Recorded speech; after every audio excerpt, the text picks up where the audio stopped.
Case था जिसने बड़ी किक दी।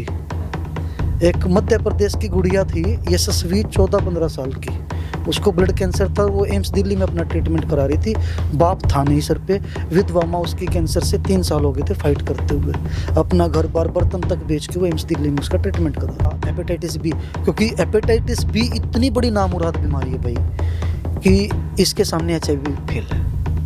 HIV आप जनरेशन टू जनरेशन नहीं देखे जाते। हेपेटाइटिस बी एक ऐसी बीमारी है कि आपकी बॉडी में पड़ी रहेगी, आपको कभी नहीं परेशान करेगी, ताउम्र परेशान नहीं करेगी, आपके नेक्स्ट जनरेशन में चली जाएगी। आज भी वो महसूस करता हूँ तो अजीब से रोंगटे खड़े हो जाते हैं कि उस माँ को क्या जवाब दूँ कि डॉक्टर लास्ट पंपिंग दे रहे हैं और वो डोनर की पूछ रही है। पहले हमें वक्त देना पड़ता है किसी को रक्त देने से पहले, क्योंकि अपना टाइम निकाल के ब्लड बैंक या हॉस्पिटल जाएंगे तब हम ब्लड दे पाएंगे, इसलिए वक्त को पहले कर दो। तो वक्त दे रखते के नाम से रक्तगिरी फाउंडेशन के नाम से हम कोशिश कर रहे हैं अब एक नई टीम या नए सिरे से शुरुआत करने की। और इसमें हम सतभाई की ना केवल सिर्फ कैंप ऑर्गेनाइज करना या इमरजेंसी डोनेशन करना नहीं, इसमें हम चाहते हैं चौतरफा काम करना। एम्स दिल्ली में main 3 blood bank AIIMS Delhi में, एक हार्ट और कार्डियोलॉजी का अलग है, न्यूरो का अलग है, और एक आता मेन ब्लड बैंक। वहाँ पे HOD हैं डॉक्टर पूनम कौशिक। आज मैं उनसे टेबल पे बैठ के टॉक कर लेता हूँ। सबसे बड़ा फ़ायदा तो अभी बताया ना कि आपका HB मेंटेन रहता है बहुत हाई नहीं होता।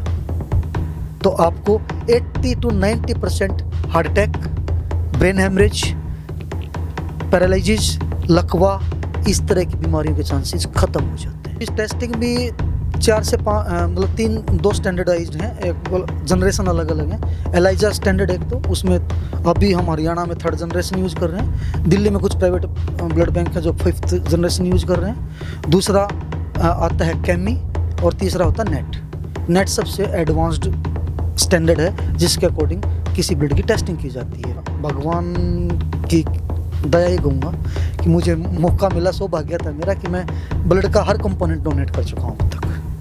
प्लेटलेट भी, प्लाज्मा भी, WBC भी और होल ब्लड भी। सेपरेटली RBC नहीं की है, और अब तक सब मिला के मैं 72 टाइम 72 बार दे चुका हूँ। रक्तदानी मौत को भी ढेर किया करते हैं, रक्तदान सा कर्म बस शेयर किया करते हैं, और किसी मजबूर को देखकर नजर फेरने वाले सुन ले, हालात कभी भी किसी को भी घेर लिया करते हैं। जय हिंद। नमस्कार, मेरा नाम है सतसिंह। दी हरियाणा टॉक्स में आपका स्वागत है। आज हमारे स्टूडियो में एक नौजवान मौजूद हैं जिनका नाम है पुष्कर रक्तवीर। जैसा कि आप नाम से ही समझ गए होंगे, रक्तवीर यानी कि ब्लड डोनेशन के क्षेत्र में पिछले 10 साल से भी ज़्यादा ये एक्टिव हैं, और रोहतक और आसपास पूरे हरियाणा में जब किसी को भी रक्त की ज़रूरत होती है तो पुष्कर भाई के फ़ोन की घंटी बजती है। पहले रक्त दे वक्त दे नाम से ये एक अपना सिस्टम चलाते थे, और अब जो हैं ये दोबारा से बीच में कुछ निजी कारणों की वजह से व्यस्त हो गए थे। अब दोबारा से ये ब्लड डोनेशन के क्षेत्र में एक्टिव हैं। तो आज पुष्कर जी से काफ़ी सारी बातें जानेंगे, ब्लड डोनेशन के बारे में जानेंगे, भ्रांतियों के बारे में जानेंगे, कुछ अगर और सिस्टम के लैप्सेस हैं उनके बारे में जानेंगे, इनकी पर्सनल स्टोरी क्या है ब्लड डोनेशन को लेकर के उसके बारे में जानेंगे। बहुत कुछ जानना है। तो पुष्कर भाई, आपका बहुत बहुत स्वागत है। धन्यवाद सतसिंह भाई, और धन्यवाद आपका और आपके हरियाणा टॉक्स का, और सभी दर्शकों को मेरी तरफ से राम राम। तो पुष्कर भाई, सबसे पहले ये बताओ कि आप बहुपुरपुर गांव के रहने वाले हो, जो कि रोहतक के बिल्कुल, अब तो ये मानो कि रोहतक में समाहित हो गया है। हाँ, लगभग यही मान सकते हैं हम। हाँ, और बहुपुरपुर हो गया, मदीना हो गया, मोखरा हो गया, भाई यहाँ के जवान जो ना करड़े होते हैं। तो आप भी ब्लड डोनेशन वाले मैटर में ना, मुझे याद है आपने व्हाट्सएप पे भी और वैसे भी जब किसी को भी ब्लड की ज़रूरत हो तो आपकी टीम बहुत एक्टिव हो जाती है। तो ये क्या, कब से हुआ, कैसे ब्लड डोनेशन क्षेत्र से प्यार हुआ? ये अप्रैल 2015 से स्टार्ट किया था सत भाई कि हमें इस तरह से जाती हुई जानों को हम बचा सकते हैं, तो कोशिश की। तो 20-25 साथी 2-3 महीने में इकट्ठा हुए और फिर वहाँ से जब इसका फील्ड में सेवा करने का हो या काम करने निकले, तो बस फिर कहते ना कि माँ अकेला चला था और कारवां जुड़ता चला गया। तो वो कारवां बनता गया और इसमें मैं व्यक्ति विशेष मतलब मैं कुछ नहीं हूँ। जो कुछ करती है या जो कुछ आज तक हुआ है वो पूरी टीम का और सभी लोगों का सहयोग है, और बाकी मैं कुछ नहीं हूँ। कुछ मतलब पर्सनल स्टोरी भी है आपकी ब्लड डोनेशन को लेकर के, कभी परिवार में, कभी रिश्तेदारी में, या कभी ऐसा ब्लड की ज़रूरत हो, ना मिला हो, समय पे ना मिला हो, लेट हो गया हो? नहीं, ऐसी कोई भावनात्मक स्टोरी नहीं है कि मैं आपको ये बताऊं कि मेरे ऐसे किसी घर परिवार में या ब्लड रिलेशन में कोई ऐसी कोई कंडीशन हुई थी कि उनको नहीं मिला और उसके बाद मुझे लगा कि इस पे काम करना चाहिए। बस एक व्हाट्सएप पे मैसेज मिला था मध्य प्रदेश से कि हम इस तरह से इमरजेंसी में काम करते हैं कि किसी को नीड हो तो तुरंत किसी दोस्त को पहुँचा देते हैं। और उनसे जब बात हुई तो उन्होंने ही बताया कि आप भी अपने एरिया में कर सकते हो। तो बस वहाँ से एक सोच थी कि करना है। उसके बाद ऐसा था कि एक केस था जिसने बड़ी किक दी। एक मध्य प्रदेश की गुड़िया थी यशस्वी, 14-15 साल की। उसको ब्लड कैंसर था, वो एम्स दिल्ली में अपना ट्रीटमेंट करा रही थी। बाप था नहीं सर पे, विधवा माँ उसकी कैंसर से 3 साल हो गए थे फाइट करते हुए। अपना घर बार बर्तन तक बेच के वो एम्स दिल्ली में उसका ट्रीटमेंट करा रही थी। जब वो उससे संपर्क हुआ, उन्होंने कॉल किया, तो 2-4 यूनिट तो हमने अरेंज करवाई भी। एक दिन अचानक से उसका रोते हुए कॉल आता, भैया भैया यशस्वी को बचा लो, भैया भैया हम 15 मिनट में कोई डोनर आ जाएगा क्या? और उस मुझे आज भी याद है कि एक अमित फोगाट भाई हैं, अपने दादरी से हैं, और वो दिल्ली पुलिस के जवान हैं, और उनका एम्स के पास में उस टाइम समय ड्यूटी थी थाने में। मैंने उनको कॉल किया, अमित भाई ऐसे ऐसे है और आपका ब्लड ग्रुप मैच कर रहा है, आप कितनी देर में? बोला भाई मैं 10 मिनट में पहुंच रहा हूँ, बस मुझे 10 मिनट दे दे। 10 मिनट में बंदा पहुंच भी गया। हमें नहीं पता था तब कि किस तरह से क्या होता है, हमें पता था ब्लड देना है, लेकिन उसको एक्चुअल में नीड थी WBC की, जो आज हम समझ पा रहे हैं, है ना।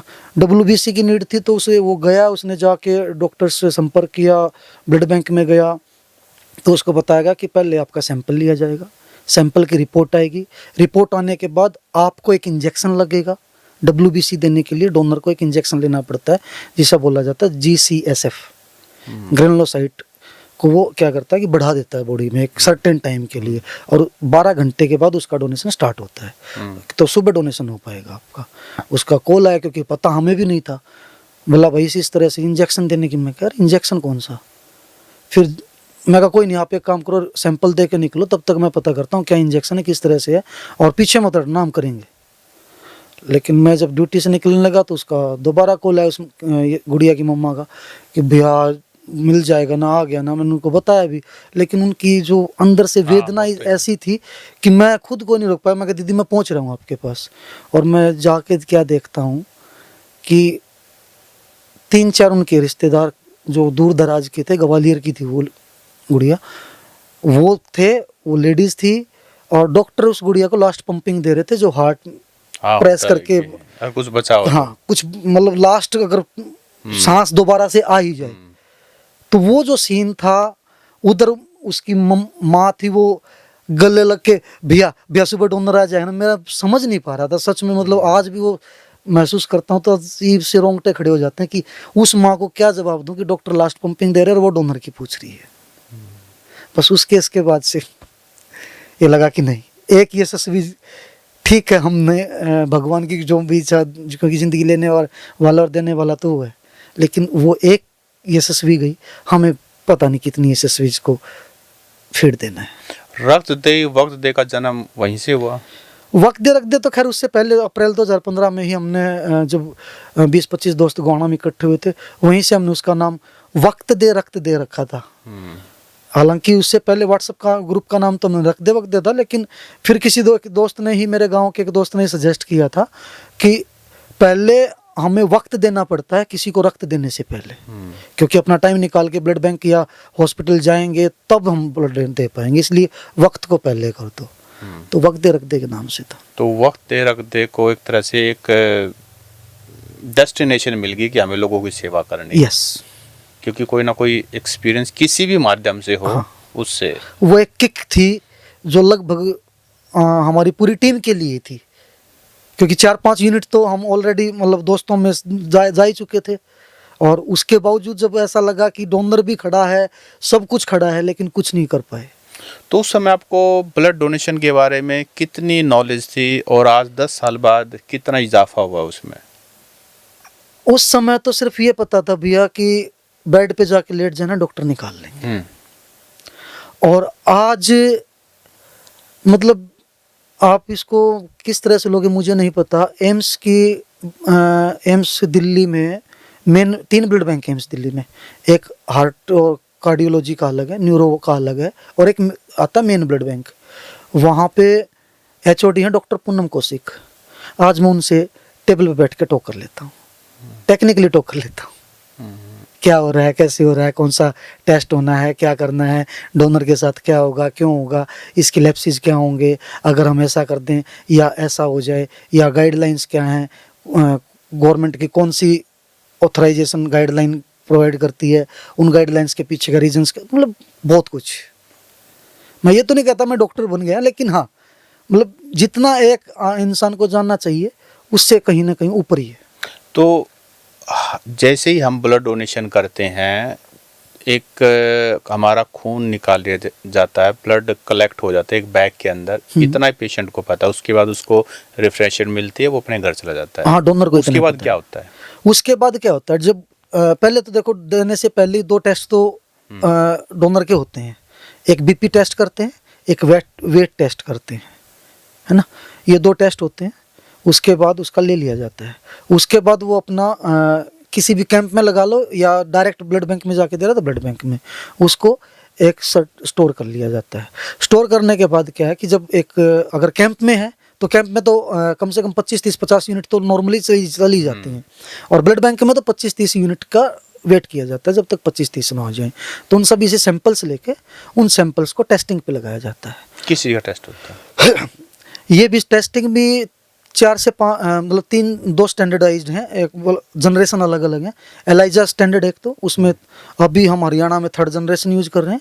दिल्ली में कुछ प्राइवेट ब्लड बैंक है जो 5th जनरेशन यूज कर रहे हैं।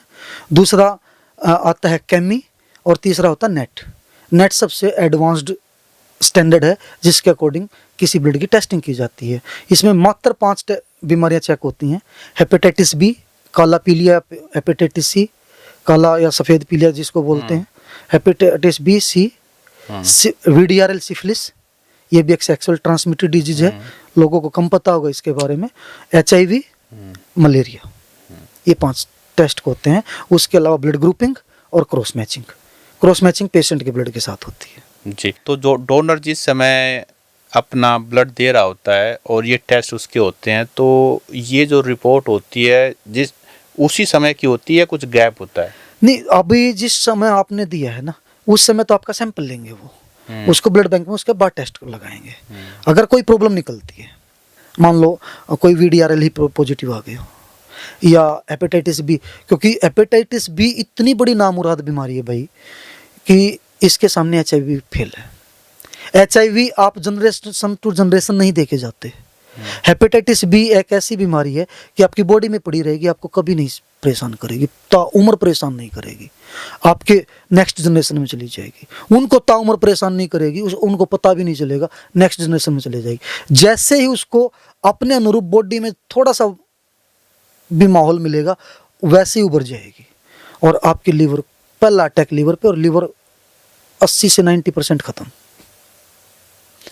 तो हेपेटाइटिस बी वगैरह ये सब चेक करते हैं, कोई प्रॉब्लम निकलती है तो फिर डोनर को संपर्क करते हैं कि आपका, और वो जब संपर्क करते हैं ना उसका गारंटीड नहीं है कि वो होगा, वो सस्पेक्टेड निकालते हैं कि आपका ये टेस्ट है, वो सस्पेक्टेड है, आप वापस एक बार आ जाओ, हम आपका टेस्ट कराएंगे प्रॉपर दोबारा से, ताकि देने वाले के लिए भी बेनिफिशियल है कि उसको टाइम से पहले और बिना किसी वजह के अपने पता लग जाता है कि तुझे ये साल वाली प्रॉब्लम हो सकती है, और टाइमली ट्रीटमेंट ले सकता है फिर उसका। रोहतक PGI-MS जो ना बहुत बड़ा संस्थान है, और स्टेट का तो गवर्नमेंट का सबसे बड़ा संस्थान है। यहाँ कितने यूनिट ब्लड की डेली रिक्वायरमेंट होती है? यहाँ भैया 250 से 300 यूनिट पर डे चाहिए। और आप लोग जब से जुड़े थे PGI-MS के साथ, आप लोगों ने कितना कंट्रीब्यूशन दिया? ऐसे पीजीआईएमएस के साथ हमने कैंप्स बहुत किए हैं, बहुत कैंप किए हैं। आई थिंक करीब 100 कैंप के आसपास तो हम पीजीआईएमएस के साथ कर चुके हैं। लगभग अभी तक हम 250 से 300 कैंप किए हैं, जिसमें से 100-125 कैंप रोहतक पीजीआईएमएस के साथ हैं हमारे। तो आप लोगों ने कितना मतलब पीजीआईएमएस को कंट्रीब्यूट किया, कितने यूनिट ब्लड? अगर मैं एवरेज 60 यूनिट भी लगा के चलूँ तो 100-150 मतलब 7-8 हज़ार यूनिट तो हम प्रोवाइड करवाई होंगे। लेकिन जब बहुत बार हम मीडिया में भी पढ़ते हैं, चूँकि हम अखबारों में लिखते भी रहे हैं, तो कई बार पेशेंट ये शिकायत करता है कि जी हमने तो ब्लड दे दिया, हमें बदले में मिला नहीं। ये कई तरह की कंडीशंस हैं भैया। एक तो ना आप इसमें एक शिकायत और भी होती है इसमें कि हम कैंप में दे देते हैं या हमने दे दिया, हमें मिलता नहीं टाइम पे, है ना। और दूसरी शिकायत ये होती है कि कहते हम जब गए तो हमें बोला गया कि हमारे पास है नहीं, और दूसरा बंदा उसी टाइम पे आया और उसको तुरंत मिल गया, जबकि उसने दिया भी नहीं था। जी, ये दो तरह की शिकायत आती है ना। इसमें आप एक तरह से ये देखो, एक्चुअली ये क्या है कि मेन प्रॉब्लम ब्लड शॉर्टेज की, और जब भी ब्लड शॉर्टेज होगा या किसी भी चीज़ की मतलब शॉर्टेज होगी, डिमांड और सप्लाई का रेशो कम होगा, सप्लाई कम होगी और डिमांड ज़्यादा होगी, तो ब्लैक मार्केटिंग नहीं रोक पाएगी। उसमें हो सकता है देने वाला, क्योंकि कोई भी कर्मचारी हो, चाहे वो सरकारी हो चाहे वो प्राइवेट में हो, कहीं पे भी हो, देने वाले का किसी के माथे पे तो नहीं लिखा कौन ईमानदार है तो कौन वैसा है। दो तरह से हो सकते हैं, तो पैसे से या किसी दबाव में, किसी बड़े हाँ होता है, सबके अपने रिलेशन भी हो सकते हैं, रिलेशंस अपना रिलेशन हो सकता है, या किसी बड़े डॉक्टर्स के रिलेशन हो सकते हैं, एमपी एमएलए, मतलब बहुत सी पहुंच हो जाती हैं। अच्छा झूठ मानोगे, कई बार ऐसा होता है फला नेता ने आपका नंबर दिया, हमें 2 यूनिट चाहिए थी। अरे नेता ने नंबर दिया, नेता के पास इतने वर्कर है, वो दो बंदों को भेज के डोनेट नहीं करा सकता। वो हम पे प्रभाव जमाने के लिए कॉल कर देते हैं कि हाँ नेता ने नंबर दिया था, लेकिन नेता 2 यूनिट नहीं करवाता। ठीक बात है। तो ये कहानियां हैं भैया, और ये इसमें ना मेन प्रॉब्लम ब्लड शॉर्टेज की। ब्लड बैंक क्या, अच्छा आप अभी बोला था 250 से 300 यूनिट चाहिए। आप मान लो मैक्सिमम एक दिन में कितने कैंप करे पीजीआई, कितना स्टाफ होगा और कितने कैंप करे वो? दो कैंप, जबकि पर डे के 2 कैंप लगते नहीं हैं। अच्छा 2 कैंप मान लो आप पर डे लगते हैं, एक कैंप में मैक्सिमम कितने यूनिट आ जाएंगे? 100 यूनिट। पर क्या हर कैंप में 100 यूनिट आएंगी? हाँ, कंसिस्टेंसी एक सवाल है। आज 100 यूनिट आ गई, कल तो 50 भी आ सकती हैं। एवरेज मान लो 75 यूनिट आ गई, और 2 कैंप थे, 150 यूनिट तो हुई, चाहिए 250, कहां से लाएंगे? आर्टिफिशियल तो बनता नहीं है, इसलिए फिर डॉक्टर बोलते हैं कि आप पहले बदले में दो, तब आपको मिलेगा। जब ब्लड डोनेशन लगता है, डोनर जब देता है तो उसको बदले में शायद सर्टिफिकेट वगैरह या वो जो कार्ड बनता है उनका, और कहा जाता है कि जब कभी आपको ज़रूरत होगी तो आपको बदले में ब्लड नहीं देना पड़ेगा या कोई पैसे नहीं देने पड़ेंगे। लेकिन कई पेशेंट ये भी कहते हैं, कई डोनर ये भी कहते हैं कि जब हमारे रिलेशन में किसी को ज़रूरत पड़ा तो पैसे लगते हैं। पैसे लगते हैं। ये पैसे किस बात? माँ अब 2-3 चीज़ें हैं ना इसमें। अगर देखो अभी पैसे वाली बात आ गई, या फिर ज़रूरत पड़ने पे ना मिलने वाली बात आ गई। आज हमने दे दिया, है ना, और हमारे पेशेंट को नीड है किसी रेयर ब्लड ग्रुप की, ब्लड बैंक में है ही नहीं। अब सर्टिफिकेट भी सर्टिफिकेट तो में तो ब्लड नहीं है ना, ब्लड तो ब्लड बैंक नहीं है। अगर वहाँ है ही नहीं तो ब्लड बैंक वाले क्या करेंगे? दूसरी चीज़ है भी, आप 3 महीने हो चुके हैं तो आप दोबारा भी दे सकते हो। अब तीसरा अगर लॉजिक लगाओगे तो रक्त को दान बोला जाता है ना, रक्तदान। तो वहां तो हम दान की हुई चीज को चाहते हैं कि वापस मिल जाए। किसी मंदिर में सोचते हैं 100 रुपए डाले थे, आज मेरे घर पे नुकसान हो गया, मैं वो 100 रुपए वो जाके मंदिर के गले से वापस उठा लूं। या किसी पंडित जी को दक्षिणा दे दी, आप उनसे बोलोगे कि कल मैंने आपको 100 रुपए की दक्षिणा दी थी, पंडित जी तो उल्टा ना दे तो अच्छा ये फिर ये वाला सीन सिर्फ रक्त के लिए क्यों? आप मुझे ये बताइए कि फिर ये वादा क्यों किया जाता है? चलो ठीक है, अब बात पैसे की आती है। पैसे में क्या भैया, अगर पेशेंट गवर्नमेंट हॉस्पिटल में ही है और ब्लड बैंक भी गवर्नमेंट ही है, कोई पैसा नहीं लगता। यानी कि पीजीआईएमएस में अगर आप ब्लड के पीजीआईएमएस में, रोहतक सिविल में, या फिर किसी अदर डिस्ट्रिक्ट का भी कोई ब्लड बैंक है, हरियाणा गवर्नमेंट का ब्लड बैंक है और हरियाणा गवर्नमेंट का ही हॉस्पिटल है, टेस्टिंग के तो लगते होंगे, कोई पैसा नहीं लगता, फ्री में ब्लड मिल जाएगा। बिल्कुल फ्री में मिल जाएगा। बस बदले में हो सकता है, वो ब्लड बैंक की कंडीशन पर डिपेंड है कि उनके पास ब्लड की उपलब्धि है या नहीं है। लेकिन अगर वही पेशेंट किसी प्राइवेट हॉस्पिटल में एडमिट है और लेने चले गए हम गवर्नमेंट वालों से, वहाँ पे आपको 1100 रुपये के आसपास, एग्जैक्ट शायद मुझे भी चेकआउट करना पड़ा, 1000 ऊपर है, मतलब 1050, 1100 या 1150 कुछ इस तरह का है। ये चार्जेज हैं जो होल ब्लड के लिए हैं। एफएफपी के लिए 400 हैं, प्लेटलेट्स के लिए 400 हैं, और अगर सिंगल डोनर प्लेटलेट, जो डेंगू में प्लेट गिर गई और वो वाला केस है, उसमें 8500 रुपये, 8500 रुपये, क्योंकि उसकी किट का ही चार्ज 8500 रुपये। वो सब के लगेंगे? वो सब के लगेंगे। वो आपका गवर्नमेंट में है तब भी लगेंगे। अच्छा, गवर्नमेंट में भी प्लेटलेट चाहिए तो 8500 रुपये लगेंगे? 8500 रुपये लगेंगे, क्योंकि वो किट ही 8500 रुपये की आती है। वो किट क्या करती है? वो किट ही अपने आप में इतनी बड़ी है कि वो मशीन में फिट होगी। फोटो दिखा सकते हैं? हाँ जी, तो कोई नहीं, वो हम उसमें बीच में डाल देंगे। अच्छा ठीक है। तो सिंगल डोनर प्लेटलेट है, वो मशीन के थ्रू डोनेट होती है।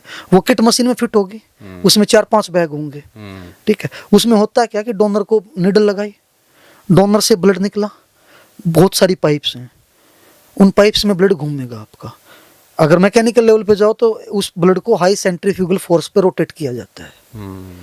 तो उस हाई सेंट्रीफ्यूगल फोर्स पे रोटेट करने से क्या होता है कि ब्लड के कंपोनेंट फट जाते हैं, तो उसमें से प्लेटलेट फिल्टर कर लेते हैं, बाकी ब्लड को वापस बॉडी में भेज देते हैं। आपने खुद ने कितने बार डोनेट किया ब्लड? मैंने अब तक मैं अब भगवान की दया ही कहूँगा कि मुझे मौका मिला, सौभाग्य था मेरा कि मैं ब्लड का हर कंपोनेंट डोनेट कर चुका हूँ अब तक। प्लेटलेट भी, प्लाज्मा भी, WBC भी और होल ब्लड भी। सेपरेटली आरबीसी नहीं की हैं, और अब तक सब मिला के मैं 72 बार दे चुका हूँ। 72 बार ब्लड दे चुके हो पिछले 10 साल में? हाँ, पिछले 10 साल में। तो आप ये बताइए कि कई बार ये सुनने में आता है कि खून पतला हो गया, खून मोटा हो गया, ये क्या होता है? खून पतला या मोटा नहीं होता है, एक्चुअली क्या है कि उसमें हीमोग्लोबिन होता है ना।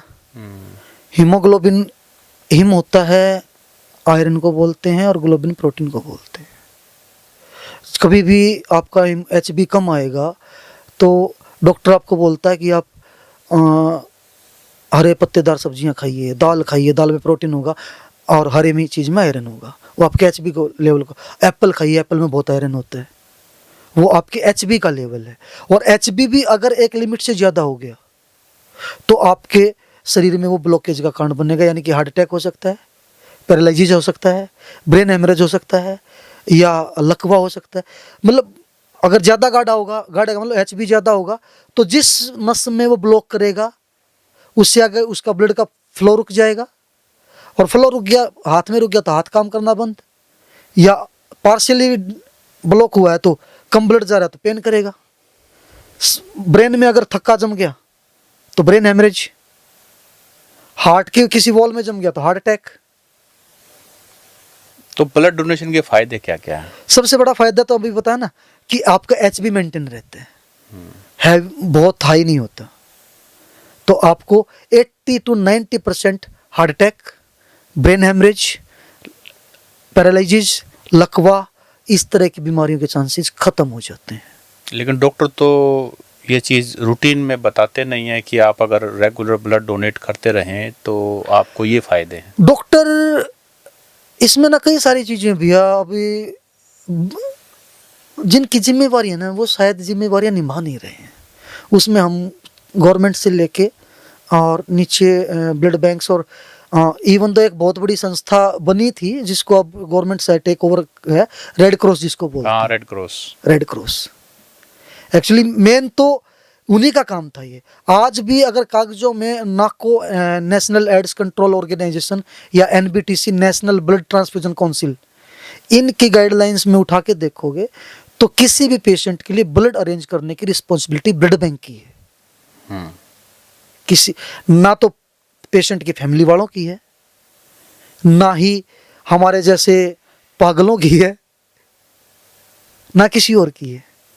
लेकिन ठीक है ना, सबको सैलरी मिल रही है, क्या जरूरत है? आपको क्या मिल रहा है? सुकून, दुआएं।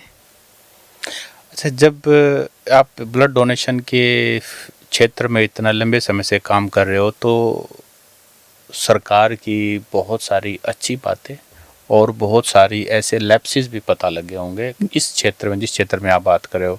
अच्छी बातें तो सभी करते हैं, हमें ये बताइए कि इम्प्रूव कैसे किए जा सकते हैं ना? रूम फॉर इम्प्रूवमेंट क्या है? किन चीज़ों पे तो काम होना ही चाहिए ज़्यादा, ताकि ज़्यादा लोग जुड़ें और सबको हाँ, blood मिल अभी सके। मैं यहीं पे आता हूँ ना। अपन रोहतक में बैठे हैं, रोहतक पीजीआईएमएस की बात करते हैं। हम्म, रोहतक पीजीआईएमएस में अभी बोला था 250 से 300 यूनिट पर डे चाहिए। अच्छा, रोहतक पीजीआईएमएस में दिल्ली का फुटफॉल कितना है? मेरे से और वहाँ 7,000 से ऊपर, ये 7 वहाँ डॉक्टर्स कितने होंगे? डॉक्टर्स भी स्टूडेंट्स कितने होंगे मेडिकल कॉलेजेस के? बहुत बड़ा नंबर है। क्या अगर वो वहीं की वहीं करें, 250 यूनिट पर डे करना मुश्किल है? अगर करना चाहें तो कुछ बात नहीं है। अच्छा, इसी का ना मैं एक वो एग्जांपल देता हूँ। हमने चौधरी रणबीर सिंह जो ओपीडी लगी, ओपीडी नहीं बनी हुई है, उस ओपीडी में ही कैंप लगाया, रोहतक पीजीआई के साथ ही लगाया। और आप लोग कामयाब हो गए। वहां से 70 यूनिट उठा ली। ब्लड बैंक वही है, कितनी दूर है? हाँ हाँ, क्या वो कैंप करना बस पर क्या था? हमने 2-4 बैनर लगवाए, आते जाते लोगों को बोला भाई कैंप लग रहा है, आप डोनेट कर लो, जरूरत है नहीं अवेलेबल। तो एक तो ये मेन कमी है कि स्टॉक नहीं है, तो किसी को बता ही नहीं पाता, कोई सिस्टम ही नहीं है कि जिससे किसी को पता चल सके कि ब्लड की कमी हो रही है। यानी कि कोई ऑनरशिप नहीं लेके राजी है यस। कि भाई मेरी जिम्मेदारी है। हाँ, अच्छा, ओनरशिप भी छोड़ दो ना, अब तो हाई टेक्नोलॉजी इतनी आ गई है, अगर गवर्नमेंट चाहे तो डिस्प्ले कर दे कि आप जब भी कोई यूनिट किसी पेशेंट को इशू करोगे, स्टॉक से कम हो जाएगी। रेड लाइन बना दो कि इतना हमें, मतलब 10 यूनिट तो हर ग्रुप की या 5 यूनिट हर ग्रुप की, वो डॉक्टर्स के पास पीछे का बैक डाटा उठाओगे, एवरेज करोगे, वो आपको पता लग जाएगा कि पर डे या वीकली में भी कि बी पॉजिटिव की या ए पॉजिटिव की इतनी यूनिट तो हमें मिनिमम रखनी है स्टॉक में। उसके बाद रेड लाइन लगा दो, एक अनाउंसमेंट सिस्टम लगा दो जो ऑटोमेटिकली अनाउंस कर दे कि ये फला ब्लड ग्रुप हमारे रेड लाइन से नीचे चला गया है, और जिसका भी हो वो प्लीज जाके डोनेट करें, अदरवाइज किसी के साथ अनहोनी हो सकती है। मतलब थोड़ा सिस्टम को दुरुस्त करें। दुरुस्त किया जा सकता है। और ये अगर हर ब्लड बैंक या स्टेट लेवल की बात करो तो ये ऐसा क्यों नहीं हो सकता कि हर ब्लड बैंक, चाहे वो प्राइवेट हो या गवर्नमेंट हो, वो ऑनलाइन ऐसा सिस्टम हो कि कभी भी कोई भी खोल के देखे, सबको पता रहे किस ब्लड बैंक में कितनी यूनिट किस ब्लड ग्रुप की रखी हुई हैं और किसके पास कितनी है। तो इसको सेंट्रलाइज क्यों नहीं किया जाता? सब आप कोई फोकस ही नहीं ले रहा ना, किसी को नीड ही नहीं पड़ी, कोई पेन ही नहीं लेना चाहता। या फिर अगर ये चीज पारदर्शिता आ जाएगी इस चीज में तो एक आरोप हाँ, जो लगता है बहुत कि से वो भी आरोप खत्म हो जाएंगे। वो आरोप और लगता शायद है कि भाई ब्लड बैंक पे आरोप बहुत लगते हैं। हाँ, आरोप वही इसलिए लगते हैं ना, क्योंकि मैं अभी थोड़ी देर पहले बोल रहा था कि ब्लड शॉर्ट, एक तो शॉर्टेज, सप्लाई कम, डिमांड ज्यादा। इंडिया में पर ईयर 1,40,00,000 यूनिट चाहिए, और हमारी जनसंख्या 140 करोड़, यानी कि मात्र 1% लोग अगर साल में एक बार भी डोनेट कर दें, हम अपनी डिमांड को पूर्ति कर सकते हैं। लेकिन डोनेशन होता कितना एक साल में? 90 लाख। अच्छा, क्या जो ब्लड बैंक हैं, क्या वो बेचते भी हैं ब्लड को? कानूनन तो नहीं कर सकते। अच्छा, इसमें भी कानून भी नहीं, इसमें भी कोई कानून नहीं है। अच्छा, जो मर्जी वो करो, इसमें कोई ऐसा कोई सख्त या मतलब वो नहीं। ठीक है, आप पुलिस में कंप्लेंट करोगे, पुलिस वो कर देगी, पकड़ ले जाएगी, लेकिन अगर वो केस उस तरफ से जाए, ड्रग एंड कंट्रोल विभाग ब्लड बैंक को तो सील कर सकता है, लेकिन किसी व्यक्ति को सजा नहीं दे सकते आप कोर्ट के थ्रू जाके। तो कुछ लोग मनमर्जी करते होंगे। होती हैं। मैं नाम तो नहीं लूंगा।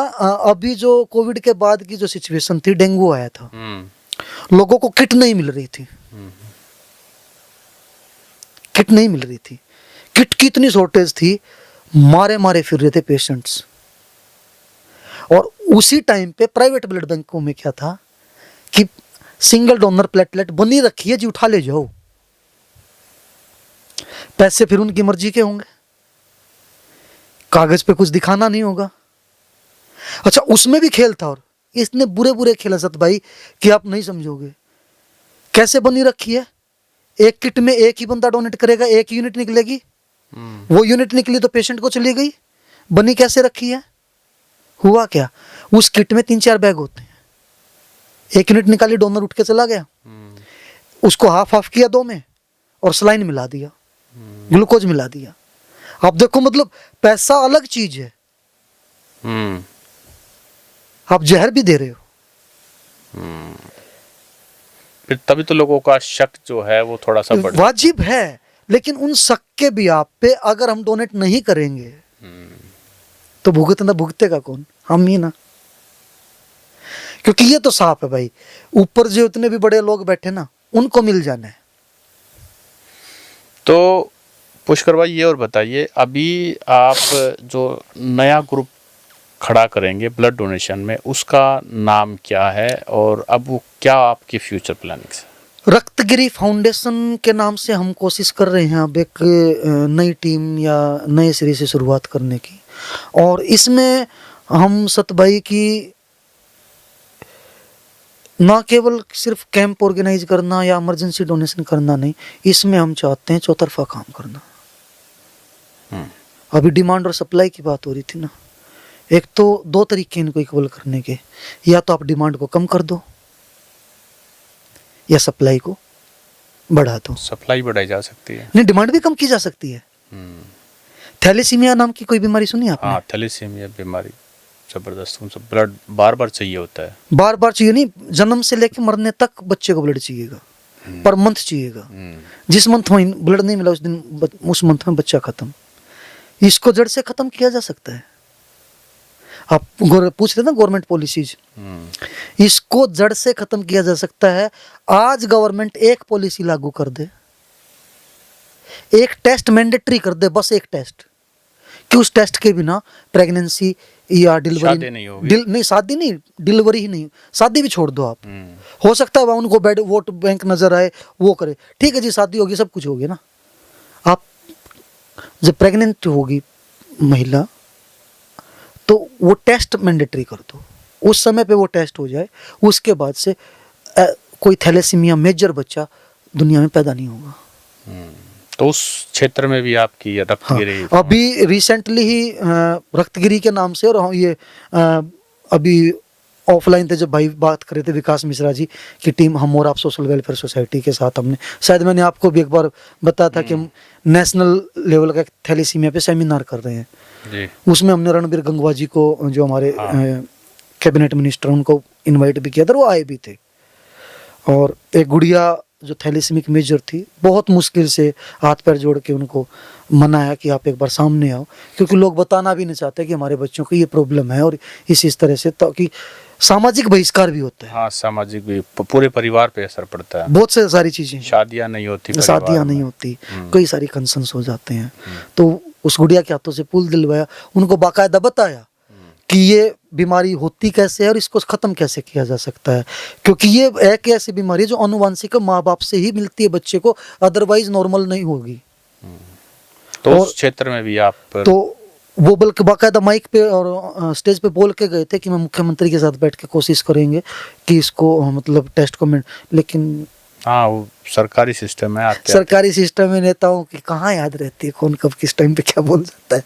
उसके अलावा भी एक करनाल का साथी है संदीप सचदेवा, वो बेचारा कई दफ़ा मुख्यमंत्री आवास पे बच्चों को लेके पैदल भी जा चुका है, वीकली मेल वेल पता नहीं क्या क्या करता रहता है, वो नहीं सुनाई हो रही है। तो देखते हैं अब इसमें और क्या कर सकते हैं, किस तरह हम गवर्नमेंट को, मतलब मजबूर तो नहीं कहूँगा कि, लेकिन चेताएंगे, हाँ चेता सकते हैं कि कि वो इस चीज़ को कंपलसरी करें। अच्छा, जो हमारे ऑडियंस आपका इंटरव्यू अभी देख रहे हैं, उनको ब्लड डोनेशन की अवेयरनेस के बारे में आप क्या कहना चाहोगे? ब्लड डोनेशन की अवेयरनेस के बारे में तो मैं सभी दोस्तों से निवेदन करूंगा, दोस्तों मित्रों, कि 3 महीने या 90 से 100 दिन आप पकड़ लो कि मुझे 90 दिन में या 100 दिन में ब्लड डोनेट करना है। और किसी कैंप की, किसी इमरजेंसी की, किसी चीज़ की वेट मत करो। इसमें कई सारी चीज़ें हैं कि अगर आप इमरजेंसी की अभी जब ये कहते हो कि किसी को नीड होगी मैं तब ही दूंगा, इसका मतलब ये है कि आप इमरजेंसी खड़ी कर रहे हो, यानी कि ब्लड बैंक में ब्लड नहीं है होगा। ब्लड बैंक में ब्लड नहीं होगा तो अपने आप इमरजेंसी बनेगी।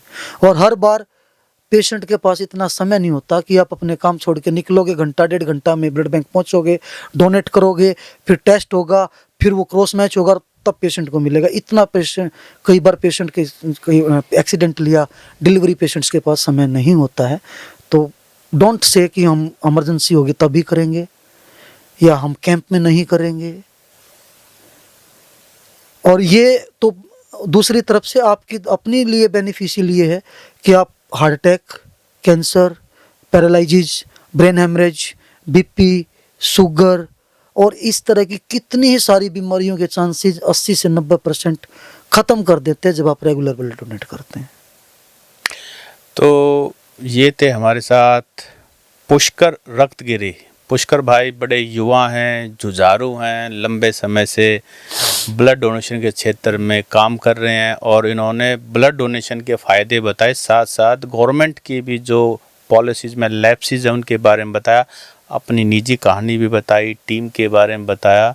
आपको ये इंटरव्यू कैसा लगा आप हमें कमेंट करके बताएं और इस वीडियो को ज़्यादा से ज़्यादा शेयर करके पुष्कर भाई का भी हौसला अफजाई करें। पुष्कर भाई, आपने समय दिया, आपका बहुत बहुत धन्यवाद। धन्यवाद सत भाई, आपका भी और आपकी पूरी टीम का और सभी दर्शकों का।